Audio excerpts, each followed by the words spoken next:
आज का ये एपिसोड शुरू करने से पहले एक छोटी सी बात। क्या आप भी अपना पॉडकास्ट बनाने की सोच रहे हैं? तो एंकर ट्राई कीजिए। ये पॉडकास्ट बनाने का सबसे आसान तरीका है। नंबर 1, ये फ्री है।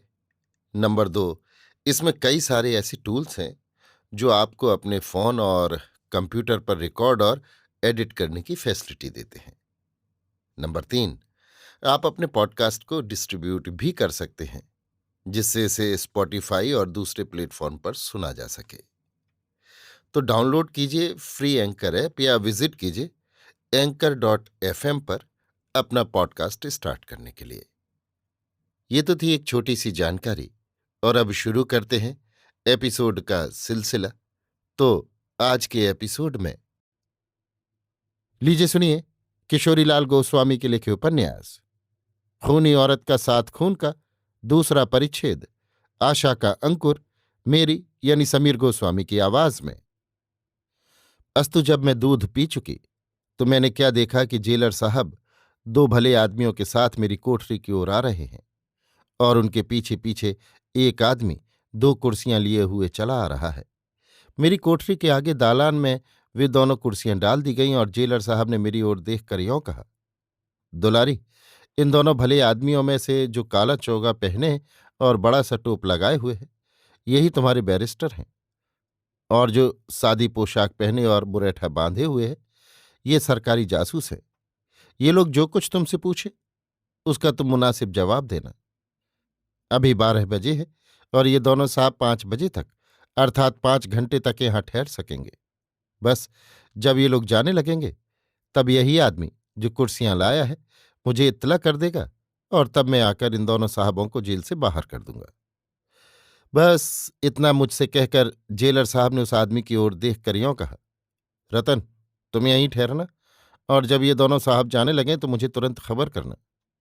यों कहकर जेलर साहब तो वहां से चले गए, पर उनका आदमी रतन मेरी कोठरी के आगे वाले बरामदे में बंदूक कंधे पर धरकर टहलने लगा। वे दोनों आदमी अर्थात बैरिस्टर साहब और जासूस साहब एक एक कुर्सी पर बैठ गए, और मैं अपनी कोठरी के जंगले के पास खड़ी रही। मेरे साथ उन दोनों आदमियों की क्या क्या बातें हुईं, उनके लिखने के पहले मैं उन दोनों साहिबों की सूरत शक्ल का कुछ थोड़ा सा बयान यहां पर किए देती हूं। काले रंग का चौगा पहने और अंग्रेजी टोप लगाए हुए जो बैरिस्टर साहब थे, वे मेरे अंदाज से 24-25 बरस से ज्यादा उम्र के न होंगे। वे दुबले पतले, खूब गोरे और लंबे कद के बड़े सुंदर जवान थे, और अभी तक उन्हें अच्छी तरह मूछें नहीं आई थीं। और वे जो दूसरे जासूस साहब थे, वे खूब मोटे, कुछ नाटे कद के, सांवले रंग के और 60 बरस के बूढ़े पंजाबी मालूम होते थे। उनकी कानों पर खिंची हुई दाढ़ी और मूछों के बाल बिल्कुल सफेद हो गए थे, और उनके मुखड़े के देखने से मन में उनके ऊपर बड़ी श्रद्धा होने लगती थी। जब कहने ही बैठी हूं तब कोई भी बात मैं न छिपाऊंगी, और अपनी जीवनी की सारी बातें खोलकर लिख डालूंगी। इससे इसके पढ़ने वाले चाहे मुझे किसी दृष्टि से देखें, पर मैं अपनी जीवनी की किसी बात को भी नहीं छिपाऊंगी।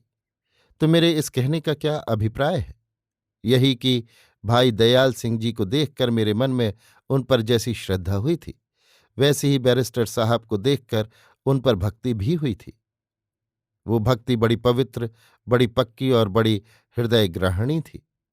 पर मुझे देखकर उनके मन में कैसे भाव का उदय हुआ था, इसे तो उस समय वे ही जान सकते थे। वे रह रहकर मुझे सिर से पैर तक निरखते, भरपूर नजर गड़ाकर मेरी ओर देखते, और मुंह फेर फेर कर इस तरह ठंडी ठंडी सांसें भरने लगते थे कि उसे मैं भली भांति समझ सकती थी। अस्तु, अब उन बातों को अभी रहने देती हूं। अभी आप सुन रहे थे किशोरीलाल गोस्वामी के लिखे उपन्यास खूनी औरत का साथ खून का दूसरा परिच्छेद, आशा का अंकुर, मेरी यानी समीर गोस्वामी की आवाज में।